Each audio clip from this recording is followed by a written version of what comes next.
Assalamualaikum warahmatullahi wabarakatuh. Baik anak-anak, sekarang kita akan belajar bahasa Indonesia tema 6D subtema 2. Untuk minggu ini materi bahasa Indonesianya hanya satu ini aja ya.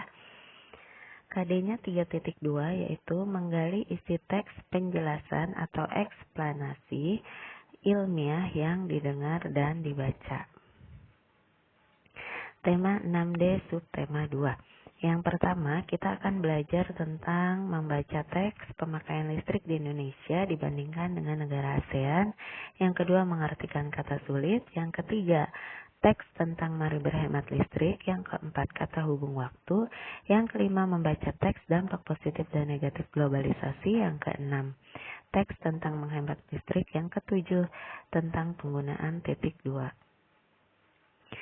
Yang pertama, membaca teks pemakaian tentang pemakaian listrik di Indonesia dibanding dengan negara ASEAN. Silakan kalian buka bukunya halaman 52. Kemudian kalian isi di situ. Setelah dibaca, kalian isi deret penjelas topik masalah dan kesimpulan yang ada di halaman 53. Silahkan kalian pause dulu, kalian salin bacaannya ya. Topik masalahnya itu deret penjelasnya dan kesimpulannya. Selanjutnya yaitu mengartikan kata sulit, masih di halaman 53. Silahkan kalian catat arti kata siaga, komitmen, publik, periodik, dan investasi. Silahkan kalau kalian mau mencatat, kalian pause dulu ya.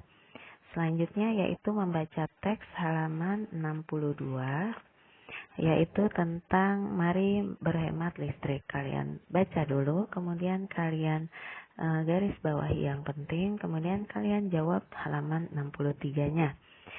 Ini adalah jawabannya. Nomor 1, bagaimana peran listrik pada era globalisasi? Peran listrik pada era globalisasi adalah merupakan kebutuhan utama dalam kehidupan sehari-hari. Kemudian lanjutkan di nomor 2, 3, 4, dan 5. Silahkan kalian salin ya, karena nanti ada pertanyaannya di Google Form. Selanjutnya kita akan belajar tentang kata hubung waktu halaman 65. Kata hubung itu dibagi 3, ada kata hubung sesudah, sebelum, dan ketika. Kata hubung sesudah contohnya kalimatnya saya sarapan, saya pergi ke sekolah. Nah, jika dipakai kata hubung itu bisa diletakkan di tengah dan di depan. Kalau di tengah, saya pergi ke sekolah sesudah sarapan. Kalau sesudahnya ditaruh di depan, sesudah sarapan kamu harus pakai koma dulu. Sesudah sarapan saya pergi ke sekolah, titik. Situ harus ada titiknya ya, Bu Fidia lupa. Kemudian kata hubung sebelum. Contoh, saya sarapan, saya pergi sekolah. Sebelumnya mau di tengah. Saya sarapan sebelum pergi ke sekolah. Sebelumnya mau di depan. Sebelum pergi ke sekolah, koma, jangan lupa koma. Saya sarapan, titik. Jangan lupa pakai titik. Kemudian ketika. Contoh, saya sedang sarapan, Andi menelpon. Ketikanya ada di tengah. Saya sedang sarapan ketika Andi menelpon. Atau ketikanya ada di depan. Ketika Andi menelpon, koma, saya sedang sarapan, titik. Jangan lupa sarapannya ya. Kemudian lanjut kita ke halaman 68. Kamu baca dulu yang teks tentang dampak positif dan negatif globalisasi, kamu garis bawahi kata yang penting-pentingnya, kemudian kamu buka di halaman 70, di situ ada manfaat globalisasi pada aspek kehidupan.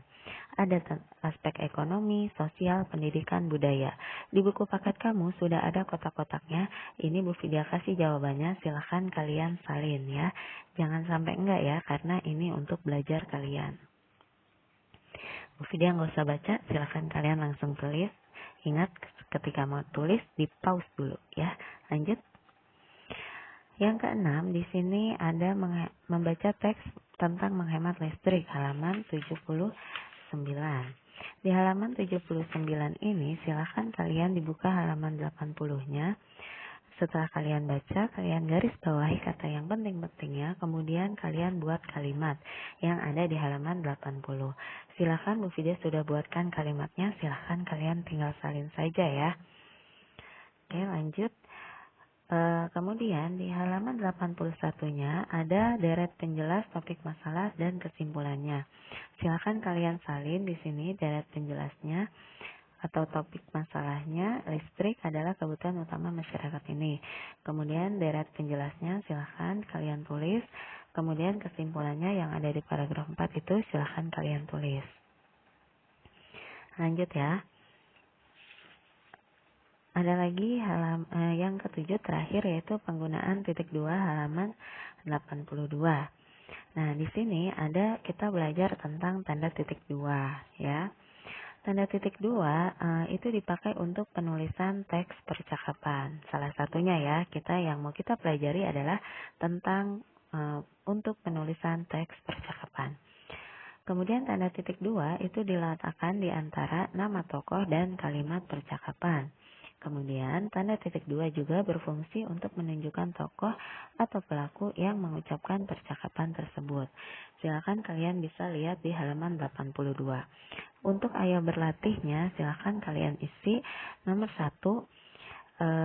Berilah tanda centang pada kalimat yang penulisannya benar. Nomor 1 sudah pasti salah ya, karena tidak ada tanda petik. Setelah titik 2 seharusnya tanda petik. Nomor 2 itu benar ya. Dan setelah titik 2 tanda petik baru kalimatnya. Nomor 3 itu salah karena tanda petik ada di nama, harusnya di kalimat.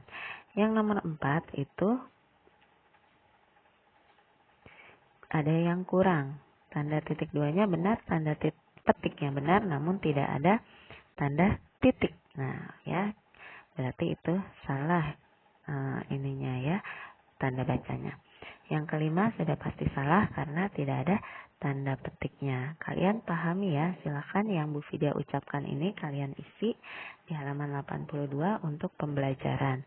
Untuk pertemuan yang sekarang hanya materi saja ya, untuk latihannya di Google Form pada pertemuan berikutnya.